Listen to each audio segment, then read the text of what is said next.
안녕하세요. 여러분들의 금융 멘토 정인호 인사드리겠습니다. 오늘도 핵심만 쏙쏙 뽑아서 종목에 대한 내용 쉽게 풀어드리도록 하겠습니다. 오늘 같이 살펴볼 기업은 한국금융지주가 되겠습니다. 한국금융지주 조금 낯서실 수 있는데요. 한국투자증권은 익숙하시잖아요. 이 한국투자증권이 한국금융지주다라고 보시면 되겠습니다. 이제 한국투자증권으로는 상장되어 있지 않고 그 위에 지주사로서 상장되어 있기 때문이다 라고 보시면 되고요. 여러분들 근데 증권주 좀 관심 없으실 수도 있잖아요. 물론 이제 저평가 그리고 배당주로서의 매력이 있는 종목이지만 다소 좀 변동성이 낮아서 재미가 없을 수 있는데, 그래도 관련해서 무한한 수익 기회가 또 있는 종목인 만큼 제가 한국금융지주 끝까지 추적하면서 모든 이슈들 따라서 여러분들 투자 수익에 보탬 되도록 빠르게 그리고 집요하게 정보 안내 드리도록 하겠습니다.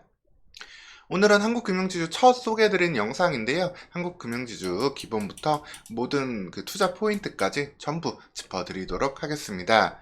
한국금융지주 우리나라 5대 증권사 중에 한 곳인데요. 다른 4곳은 삼성증권, 그리고 미래에셋, 그리고 KB, 그리고 NH투자증권 등과 함께 이제 5대 증권사로 불리고 있습니다.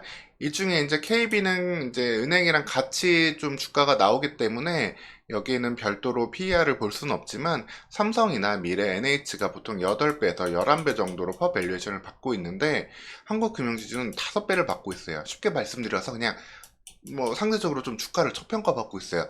그 이유부터 좀 자세히 풀어드리도록 하겠습니다.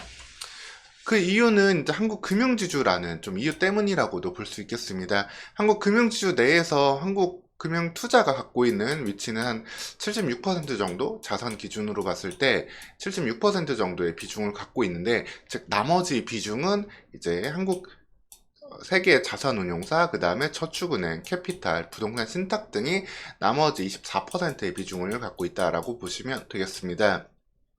근데 이게 단점으로 보일 수도 있지만 사실 상당한 장점이에요.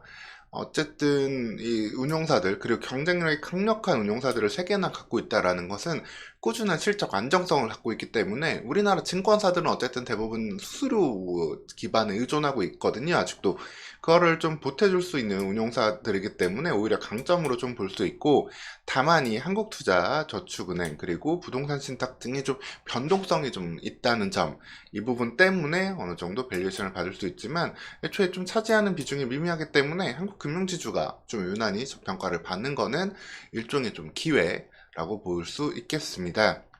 이런 자회사들 때문에 금융지주라서 볼 수 있다는 점. 그래서 한국금융지주 연결 실적을 본다 하더라도 한국금융투자에 대부분 좀 따라가는 경향이 큽니다. 한국금융투자 따라가지고 간다는 걸 2가지 포인트로 볼 수 있는데요. 주식시장이 2021년에 상당히 좋았잖아요. 그때 모든 증권사들이 큰 호실적을 거뒀는데, 이때 한국금융지주 역시도 한 분기에만 8천억에 가까운 영업이익을, 당기순이익을 올리는 일도 거뒀습니다. 그리고 좀 실적이 나빴던, 적자를 봤던 해가 한 번 있었는데 2020년 1분기가 되겠습니다. 이때는 ELS 관련 파생 상품을 좀 운용을 잘못해가지고 이 부분에서 운용 손실이 좀 났었는데, 이 부분은 일시적인 일로 해프닝으로 좀 끝났고 이후에는 다시 위험관리 시스템을 다듬은 모습이다라고 보시면 되겠습니다. 이 부분에 대해서는 말씀드리면 좀 깊어지지만, 이제 금융상품 관련해가지고 반대쪽에 좀 포지션을 잡고 있는데, 이 부분 운영이 미스나서 시스템을 해결했다 정도로만 기억하시면 되겠습니다. 결국 그 다음에 이제 브로커리지 관련, 즉 리테일 관련, 수수료 관련 수익들이 상당 부분을 차지하고 있다. 관련된 수수료 수익에 따라서 일반 증권사들처럼 실적의 영향이 크다라고 보시면 되겠습니다. 한국금융지주는 국내 MS 점유율에서도 상당 부분을 좀 차지하고 있습니다. 10% 내외로 다른 증권사들, 대형 증권사들 수준의 점유율을 가져가고 있고요. 이제 다만 좀 해외 MS가 좀 변동이 나오고 있습니다. 이 해외 MS 관련된 시장이 좀 아무래도 경쟁이 좀 치열하잖아요. 초기 시장 같은 경우에는 이제 수수료를 상당히 비싸게 받기도 했었는데, 이 부분도 이제 무료 수수료도 일시적으로 하고 있고 계속해서 서로 수수료 경쟁을 하고 있다 보니까 이 부분의 파이에서는 좀 이벤트성 성격에 따라 가지고 점유율 변동이 좀 큰 모습을 볼 수 있습니다. 다만 그래도 2023년 3분기에는 이 부분 점유율을 다시금 회복하면서 일정 부분 마케팅 효과를 다시금 확인했다라고 보시면 되겠습니다. 다만 이 부분은 어쨌든 전체 파이가 여전히 좀 이렇게 좀 크지 않은 부분이 있기 때문에 기본적으로 국내 MS에서 큰 부분을 가져와야 되겠습니다. 이 부분에 대해서도 2024년에 또 한번 기회가 될 수 있는 거는, 여러분들 많이 지금 뉴스에서도 보고 계시고 하시겠지만 금리가 이제 어느 정도 고점을 좀 정점을 좀 찍고 있잖아요. 내년 빠르면 5월부터 금리 인하 이야기도 나오고 있는데, 그런 상황이 된다면 어떻게 될까요? 주식시장에는 돈이 좀 많아지겠죠. 돈이 많아진다는 얘기는 주식시장의 거래 대금이 늘어날 수 있다는 거고, 그거는 외국인 기관도 그렇지만 개인들의 매수 대금에도 큰 영향을 줄 수밖에 없게 됩니다. 우리나라 거래 대금이 늘어나려면은 진짜 개인들 역할이 커요. 우리 개인 주주분들 역할이 큰데, 그 개인분들 거래 대금이 좀 늘어나는 2024년을 기대해 볼 수 있고, 관련해서 한국금융지주의 수익도 기대해 볼 수 있겠습니다. 그리고 기타 한국 금융지주의 이제 브로커리지 외 영업 부분이랑 자회사 부분도 한번 살펴보도록 하겠습니다. 한국 금융지주는 사실 이런 IB 업무에서도 상당한 강점을 좀 보이고 있는 증권사가 되는데요. 주로 채권 발행시장 등에서도 큰 폭의 좀 수익을 좀 거두고 있고, PF 관련해서는 위험 관리를 하면서도 매출을 내고 있다라고 보시면 되겠습니다. 여기서 이걸 하나하나 좀 세 가지를 좀 풀어드리면은, 이 인수주선 업무가 이게 바로 주식과 채권을 발행하는 시장에서 돈을 중간에 주선을 하고 그리고 수수료를 받는 구조라고 보시면 되겠습니다. 이 주선이 말 그대로 뭐 소개팅 주선, 선 주선 하듯이 주선을 한다라는 거고요. 이제 주식을 이제 마켓에다 공급하는 역할, 이제 신규 상장이라고 보시면 됩니다. 신규 상장 관련해서도 상당 부분 큰 역할을 해주고 있고요. DCM은 주로 채권 발행 시장을 얘기하는데, 자금이 필요한 공공기관이나 기업들에게 자금을 조달해주는 역할을 하면서 거기서 나오는 수수료를 받는다라고 보시면 되겠습니다. 그리고 채무보증과 IB 관련 이자는 이제 대부분 좀 PF 관련이라고 보시면 되는데요. 부동산 관련해서 대출을 해주고 거기서 나오는 채무보증 그리고 관련된 이자를 꾸준히 수취하면서 매출로 쌓는 부분인데, 관련된 부분은 이제 시장이 좀 얼어가고 있어요. 부동산 PF는 작년 레고랜드 사태 이후로도 좀 더뎌지고 있는 부분, 회복이 좀 아직까지 미진한 부분이 있기 때문에 관련된 충당금 이슈도 있었는데, 한국금융지주 같은 경우는 이 부분 매출이 크게 회복되지 않지만 대신에 충당금을 타사보다 쌓고 있지 않기 때문에 오히려 안정성 측면에서는 강점이 있다. 즉 IB 부분에서도 다시금 실적 회복을 2024년에 기대해 볼 수 있겠습니다.